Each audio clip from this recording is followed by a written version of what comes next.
Assalamualaikum warahmatullahi wabarakatuh. Perkenalkan, nama saya Silvana dengan NIM 19014144153 dari Universitas Cokro Aminoto Palopo, semester 3 tepatnya di kelas 3D. Program studi pendidikan guru sekolah dasar. Di sini saya akan menjelaskan tentang identitas Bugis. Bugis adalah suku-suku yang tergolong ke dalam suku-suku Melayu Deutoro, masuk ke Nusantara setelah gelombang migrasi pertama dari daratan Asia, tepatnya di Yunan. Kata Bugis berasal dari kata Tugi yang berarti orang Bugis. Penamaan Ugi merujuk pada raja pertama kerajaan Cina yang terdapat di Pamana, Kabupaten Wajo saat ini, yaitu Lasatumpugi. Ketika rakyat Lasatumpugi menamakan dirinya, maka mereka merujuk pada raja mereka. Mereka menjuluki dirinya sebagai Tuugi atau orang-orang atau pengikut dari Lasatumpugi. Lasatumpugi adalah ayah dari Wecudai dan bersaudara dengan Batara Latu, ayah dari Saweri Gading. Saweri Gading sendiri adalah suami dari Wecudai dan melahirkan beberapa anak termasuk Ilagaligo, yang membuat karya sastra terbesar di dunia, ya, dengan jumlah kurang lebih 9.000 halaman folio. Saweri Gading Opun Nawer atau yang di Pertuan Diwer adalah kisah yang tertuang dalam karya sastra Ilagaligo dalam tradisi masyarakat Bugis. Kisah Saweri Gading juga terkenal di berbagai tradisi, misalnya di Sulawesi Selatan seperti Buton. Dalam perkembangannya, masyarakat ini membentuk beberapa kerajaan. Masyarakat ini kemudian mengembangkan kebudayaan, bahasa, aksara, dan pemerintahan mereka sendiri.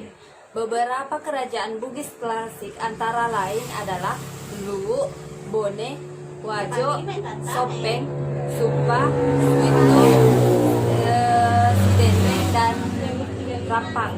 Meskipun tersebar dan membentuk beberapa suku, tetapi proses pernikahan menyebabkan adanya pertalian darah antara Makassar dan Mandar. Saat ini orang Bugis tersebar dalam beberapa kabupaten, yaitu seperti Luwu, Bone, Wajo, Sopeng, Sidrap, Pinrang, dan Barru. Daerah peralihan antara Bugis dengan Makassar yaitu Bulukumba, Sinjai, Maros, Pangkajene, dan Kepulauan. Daerah peralihan Bugis dengan Mandar adalah Kabupaten Polmas dan Pinrang. Selanjutnya adalah mata pencaharian. Karena masyarakat Bugis tersebar di dataran rendah yang subur dan pesisir, maka kebanyakan dari masyarakat Bugis hidup sebagai petani dan nelayan. Mata pencaharian lain yang diminati orang Bugis adalah pedagang. Selain itu, masyarakat Bugis juga mengisi birokrasi pemerintahan dan menekuni bidang pendidikan. Suku Bugis juga merupakan salah satu suku yang terbesar di Indonesia, dengan berawal tinggal di Sulawesi hingga sekarang. Telah tersebar hampir di seluruh penjuru Indonesia. Suku Bugis yang dikenal dengan karakter keras, walaupun telah tersebar, suku Bugis ini tetap memiliki budaya khas seperti tarian yang berasal dari suku Bugis.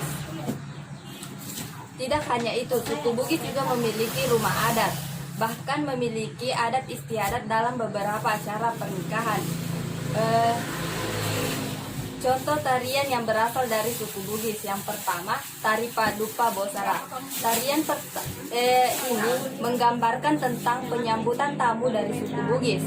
Dengan gerakannya yang enak dilihat, tarian ini senantiasa menghidangkan Bosara. Tarian ini biasanya digunakan dalam beberapa acara, seperti acara penyambutan tamu kerajaan, pesta adat istiadat, sampai dengan pesta pernikahan. Bosara yang digunakan dalam tarian ini juga merupakan piring khas dari suku Bugis, yang terbuat dari besi dan ditutupi dengan kobokan besar yang dibalut dengan kayu. Yang kedua, tari Pakarena. Pakarena berasal dari kata yaitu bermain. Tarian ini berasal dari Sulawesi Selatan. Tarian ini biasanya dipertunjukkan di istana kerajaan, tetapi seiring perkembangannya waktu, tarian ini lebih banyak digunakan di kalangan masyarakat. Tarian ini menggambarkan perempuan yang lembut, sopan, setia, patuh, dan hormat kepada suaminya. Oleh karena itu, tarian ini memberikan kesan yang lembut, bahkan tarian ini sepenuhnya diiringi dengan gerakan yang lembut. Yang ketiga, tarian Pagelu. Tarian ini menggambarkan sukacita dan riang gembira dengan tangan dan badan bergoyang dengan gemula. Tarian ini biasanya digunakan untuk penyambutan kembalinya seorang pahlawan dari medan perang. Tarian ini diciptakan oleh Nek Datugua yang pada awalnya tidak diiringi dengan alat musik, melainkan dengan lesung sebagai pengiring tarian. Dalam tarian ini tidak ada aturan khusus bagi penarinya. Bagi perempuan maupun laki-laki dapat mengikuti tarian ini dengan jumlah yang tak dibatasi. Selain menyambut para pahlawan, tarian ini juga digunakan sebagai penyambutan tamu, pesta pernikahan, bahkan upacara rambut duka atau upacara kegembiraan. Yang keempat, tarian Mabisu. Jika Banten dan Jawa Barat memiliki debus, Sulawesi Selatan memiliki tari Mabisu atau disebut juga Magiri. Tarian ini menunjukkan atraksi dari kesaktian sang penari bisu yang berarti bersih dan kuat, mereka yang tidak haid, tidak berdarah dan suci. Yang kelima, tarian Mak Badong. Tarian yang ini merupakan tarian yang dipertunjukkan pada saat upacara kematian. Para penari saling mengatikkan jari kelingking dan membuat lingkaran. Biasanya mereka menggunakan pakaian serba hitam. Tarian ini berisi gerakan langkah yang saling berganti sambil melantungkan lagu gadong-gadong. Lagu tersebut berisikan riwayat manusia mulai dari lahir hingga dia mati. Tujuan dari lagu ini adalah agar arwah yang meninggal dapat diterima di alam sana. Selanjutnya adalah baju bodo. Baju bodo adalah baju adat suku Bugis dari Makassar dan merupakan baju tertua di dunia. Sesuai dengan namanya, bodo yang berarti pendek, baju ini memiliki lengan pendek seperti baju yang saya kenakan sekarang ini.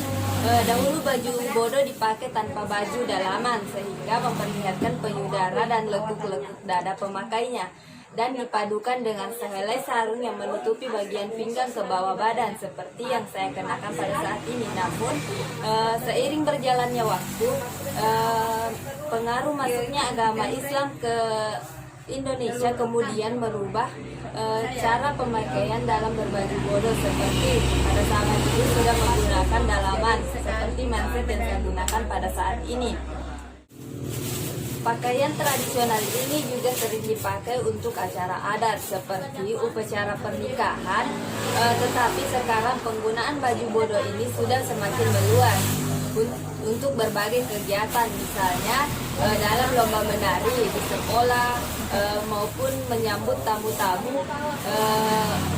Ini juga digunakan sebagai upacara penyambutan tamu-tamu kehormatan, meski belakangan ini semakin terpinggirkan akibat pengaruh busana-busana modern, tetapi di kampung-kampung Bugis yang jauh dari perkembangan dan tren mode busana, baju bodo masih dikenakan oleh para pengantin perempuan saat upacara akad nikah dan resepsi pernikahan.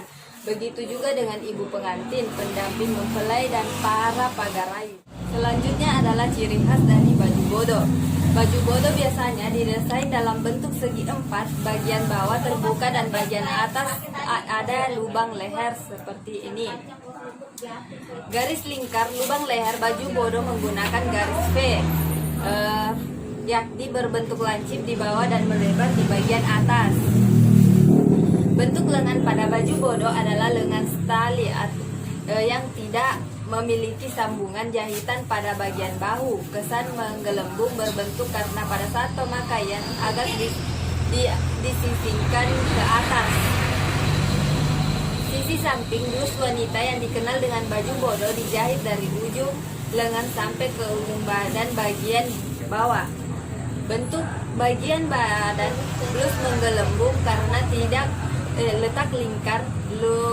Lubang leher tidak pada lipatan kain, namun diletakkan pada bagian atas lapisan di bagian muka. Baiklah, sekian penjelasan dari saya mengenai identitas dari suku Bugis. Kurang dan lebihnya mohon dimaafkan. Wabillahi taufiq wal hidayah. Wassalamualaikum warahmatullahi wabarakatuh.